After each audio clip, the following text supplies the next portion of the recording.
Thursday Night Tailgate, where the spotlight is always on the positive. Tune in Thursday night from 8 to 10 p.m. Eastern Time to hear your favorite NFL legends, players, and coaches sharing their stories. Now back to Chris and Bob. I wouldn't joke about anything else that happens here tonight.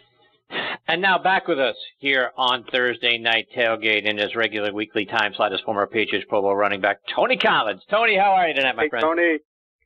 Doing fantastic. How you doing, Chris and Bob? Doing good. Doing good, thank you, Tony. Today was Tony, one of the themes of the show tonight is kind of around the value of preseason games when you're a veteran. Right, taking sort of the financial gain that owners in the league get from selling those tickets and having people come and watch them, that sort of thing. When you were a veteran, right, and you sort of secured your spot on the team, right, when you had your preseason games, right, are you looking forward to getting out there and getting a few reps in and kind of getting up to game speed or that sort of thing, or do you do what the fans do now, is sort of hold your breath and hope that you don't end up getting some crazy injury in a meaningless preseason game?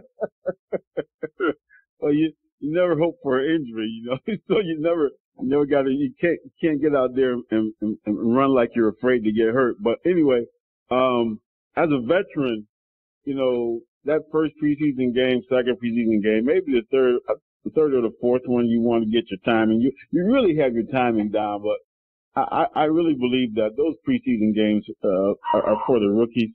You know, the quarterback needs to get their timing down, but you really get your timing down in practice. But you want to get some hitting that third or fourth game. But the second game of the preseason, you don't want to even be out there. Yeah, no doubt. So, Tony, at training camp, was training camp a fun time for you guys? I mean, were you guys, you know, after practice, right? And now, you know, in the evenings, you eat your dinner, do what you're going to do, watch your film. But was that a good time for you guys, allowing you guys to have some time to bond, or was it a bunch of big guys stuck in small dorm rooms looking forward to getting the heck out of there? Now, to be honest, for me, I mean, I had fun. I thought everybody else had fun. You know, you know, a lot of guys you haven't seen all off season, and you know, you guys become friends. You become brothers, man. And it's like a time that we have to be alone. We eat together. We watch film, and I think it's a great time for the players. It's how really teams bond, and you need that. You need that getaway. You got to get away from your wife. You got to get away from the kids for a few weeks, and I think it was great. I mean, I had a great time. I always look forward to camp. I mean, I always got sick, but I always look forward to it. I was happy. I wasn't nervous. I wasn't nervous or anything. It was just excited. I was just excited to be with the fellas again, man, you know, because, you know, that's one of the things as a football player, and when you played all your life, the thing that you miss the most is the camaraderie with the guys. Bob, questions for Tony?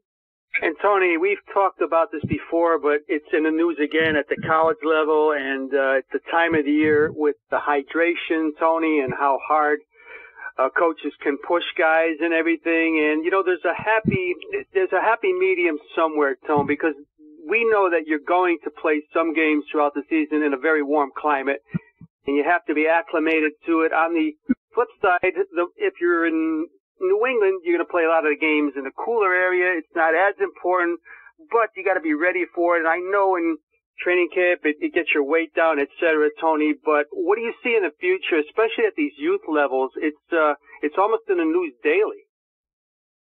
Yeah, you know, that's really unfortunate for something like that to happen. You know, I'm thinking about, you know, the Maryland, not just the guy's family, but the players too. I mean, like I said, those guys probably love that guy. You know what I mean? And it's a bond. It's unfortunate, but you know, I've never every training camp that I've gone to, I mean, they tell you the trainers tell you, the coaches tell you, you know, get water. It's not like you don't have water sessions. Once you take you can run a play, and they got trainers on the field, you know, right there for you to, you know, get you a sip of water. And sometimes guys maybe push themselves a little bit more. I don't believe no coach is crazy enough to not give the guys water. You know, I don't think that's possible. I don't believe, but coaches will push the players, and that's what they're kind of supposed to do. But just at the same time, you got to be smart, and the player has to be smart too. I mean, it's no sense of you trying to kill yourself, and you can't go no more. But you don't want to look like you want to you're fighting for that position, and that's a big thing. When you fight for a position, you're trying to get that starting spot. You're going to push yourself to the limit just to get that opportunity. And you got to be smart. The coaches got to be smart. The players have to be smart. And it's unfortunate that it happened, and unfortunately, it's probably going to happen again. A lot of times, it's with the athlete, maybe overweight or maybe even have a heart problem, and that does happen. But they just got to be a lot smarter, and I think they are. I think they are. I hope they are. Shoot.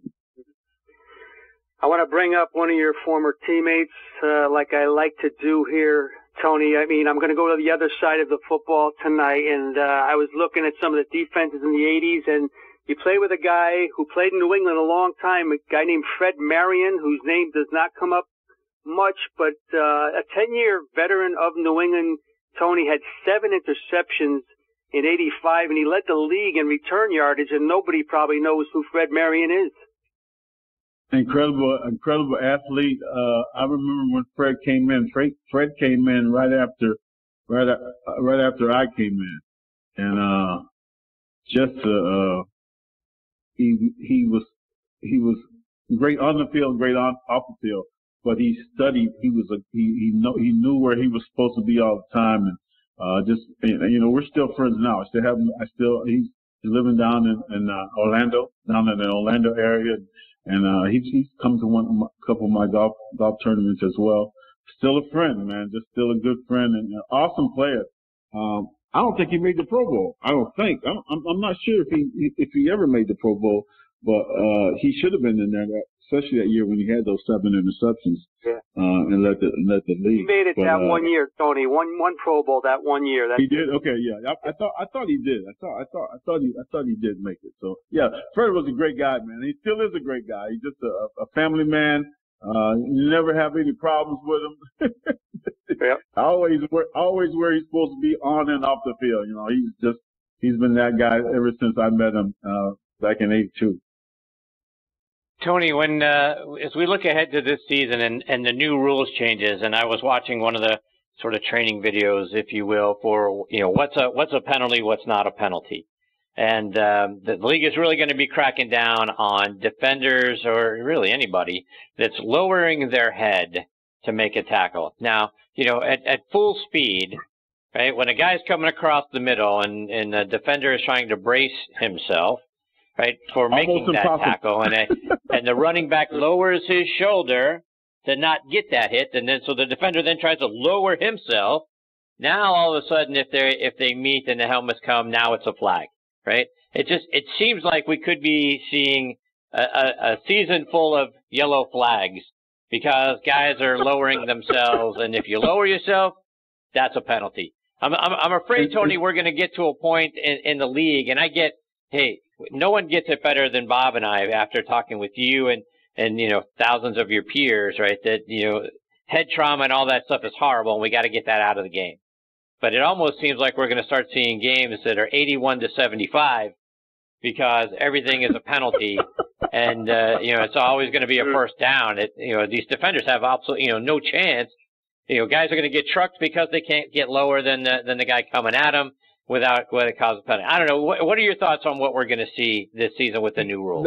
That part of the rule that was changed, I think that's going to be almost an impossible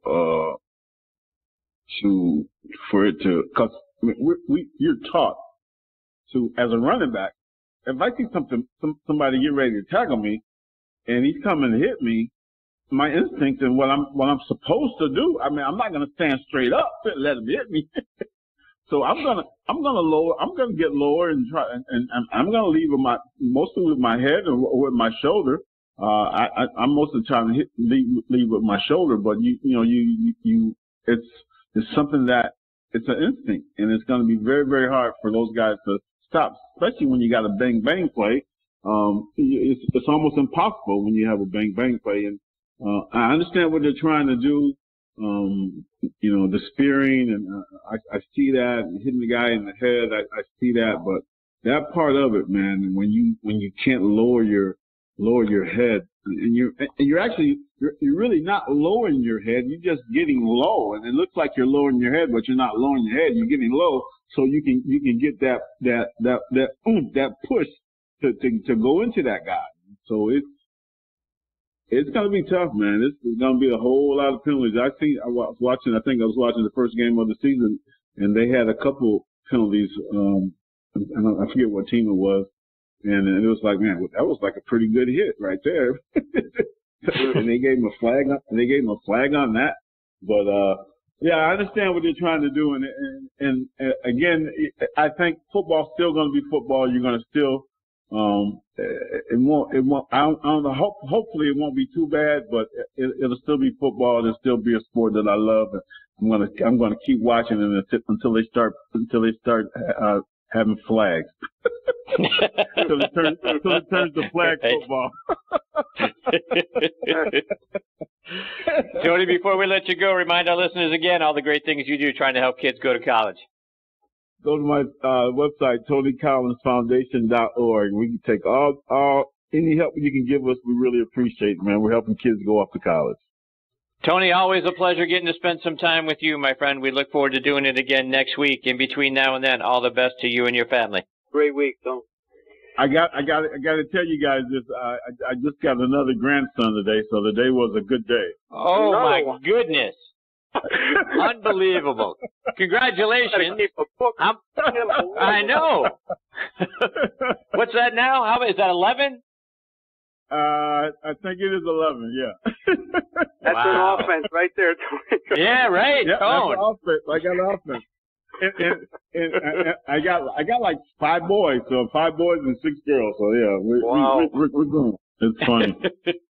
That's awesome. God bless you, Tony. God bless your new grad. God bless you guys too. Have a good one. Thank you. All right, take care, Tony. That's former Patriots Pro Bowl running back Tony Collins. We've got our next guest, Leroy Irvin, hanging on the line. We're going to get to Leroy right on the other side of these words from our friends over at Doubleback Winery.